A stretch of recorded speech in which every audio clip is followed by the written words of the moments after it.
حابیل کو قتل کرنے کے بعد قابیل نے اپنی بیوی کو ساتھ لیا اور دور دراز نرم زمین کے پاس جا کر رہائش پذیر ہو گیا اور آدم علیہ السلام کے سامنے تک نہ ہوا۔ آدم علیہ السلام پہاڑوں کے قریب ایک بستی میں رہ رہے تھے، یہ ان سے بہت دور جا بسا تھا۔ اس طرح قابیل کا آدم علیہ السلام سے رابطہ بالکل ختم ہو گیا اور اس سے ایک نئی نسل کی ابتدا ہوئی۔ فحاشی اور اریانی کو ان کے ہاں عروج حاصل تھا۔ عبادت یہ لوگ اگرچہ اللہ ہی کی کرتے تھے، لیکن آدم علیہ السلام کی شریعت کے خلاف بے حیائی کے دل دادا تھے۔ تقوی کی قلت، احکام الہی کی نافرمانی اور فحاشی کا فروغ ان کے شب و روز کا معمول تھا۔ اس کے بعد لوگ دو گروہوں میں تقسیم ہو گئے۔ شریر اور برے لوگ قابیل کے ساتھ مل گئے اور آدم علیہ السلام کے دیگر بیٹے اور نیک لوگ آدم علیہ السلام کے ساتھ مل گئے۔ آدم علیہ السلام 960 سال زندہ رہے۔ ان کی کل عمر تو 1000 سال تھی، لیکن 40 سال کم کر دی گئی۔ سیدنا ابو ہریرہ رضی اللہ عنہ بیان کرتے ہیں کہ رسول اللہ صلی اللہ علیہ وسلم نے فرمایا، جب اللہ نے آدم علیہ السلام کو پیدا فرمایا تو ان کی پیٹھ پر ہاتھ پھیرا۔ اس طرح قیامت تک جتنے انسان پیدا ہونے والے تھے ان کی روحیں وجود میں آ گئیں۔ پھر ہر ایک انسان کی آنکھوں کے درمیان ایک نور رکھ کر آدم علیہ السلام کے سامنے پیش کیا۔ انہوں نے پوچھا، یا اللہ یہ کون ہے؟ اللہ نے فرمایا، یہ تیری اولاد ہے۔ ان میں سے ایک کی پیشانی کی چمک آدم علیہ السلام کو بہت اچھی لگی۔ انہوں نے پوچھا، یا اللہ یہ کون ہے؟ جواب ملا، یہ تیری اولاد میں سے بہت دور جا کر ہیں، ان کا نام داؤد ہے۔ پوچھا، ان کی عمر کتنی ہے؟ فرمایا 60 سال۔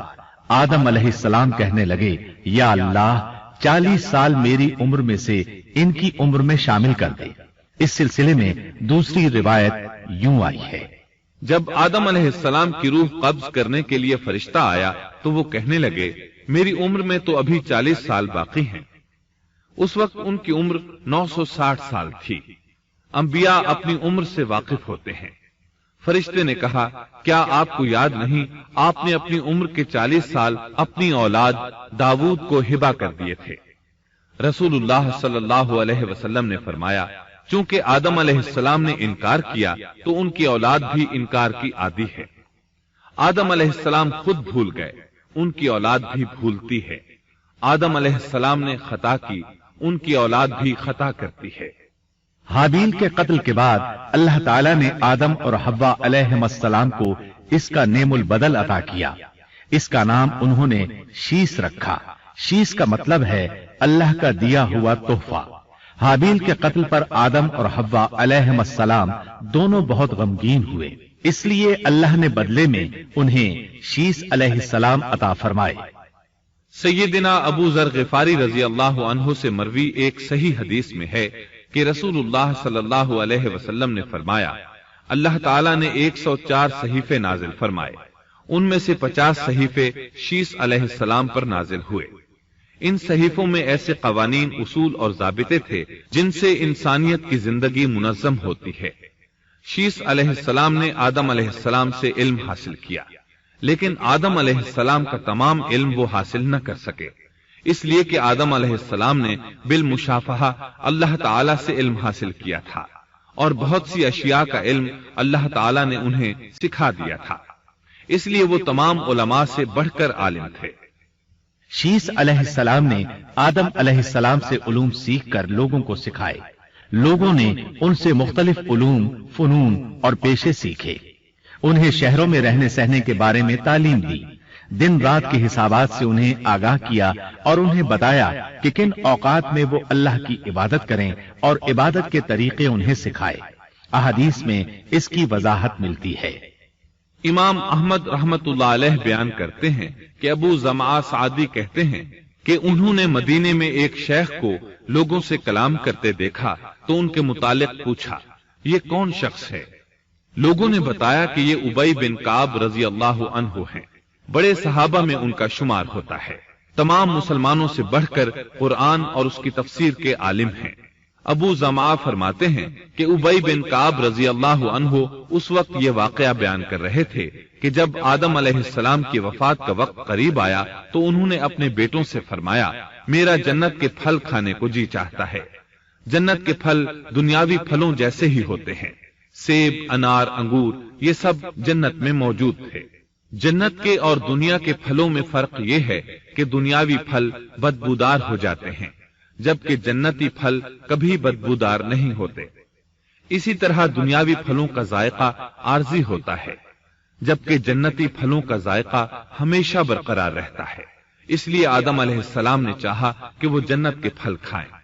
چنانچہ ان کے بیٹے تلاش میں نکل گئے۔ انہوں نے اپنے ساتھ کلہاڑے، کدالیں اور ٹوکریاں لے لی۔ راستے میں انہیں فرشتے ملے۔ ان کے پاس آدم علیہ السلام کا کفن اور خوشبو وغیرہ تھی۔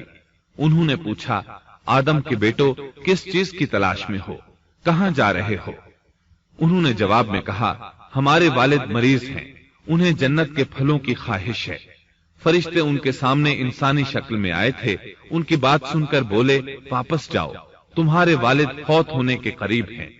اب ان میں اتنی طاقت نہیں رہی کہ پھل کھا سکیں۔ جب فرشتے آدم علیہ السلام کی روح قبض کرنے کے لیے آئے تو حوا علیہ السلام نے انہیں پہچان لیا۔ وہ بلند آواز سے آدم علیہ السلام کو پکارنے لگی، ان کے ساتھ چمڑ گئی۔ آدم علیہ السلام بولے، مجھ سے الگ ہو جاؤ، پہلے بھی مجھے تمہاری وجہ سے مصیبت پہنچی تھی، میرے اور میرے رب کے فرشتوں کے درمیان سے ہٹ جاؤ۔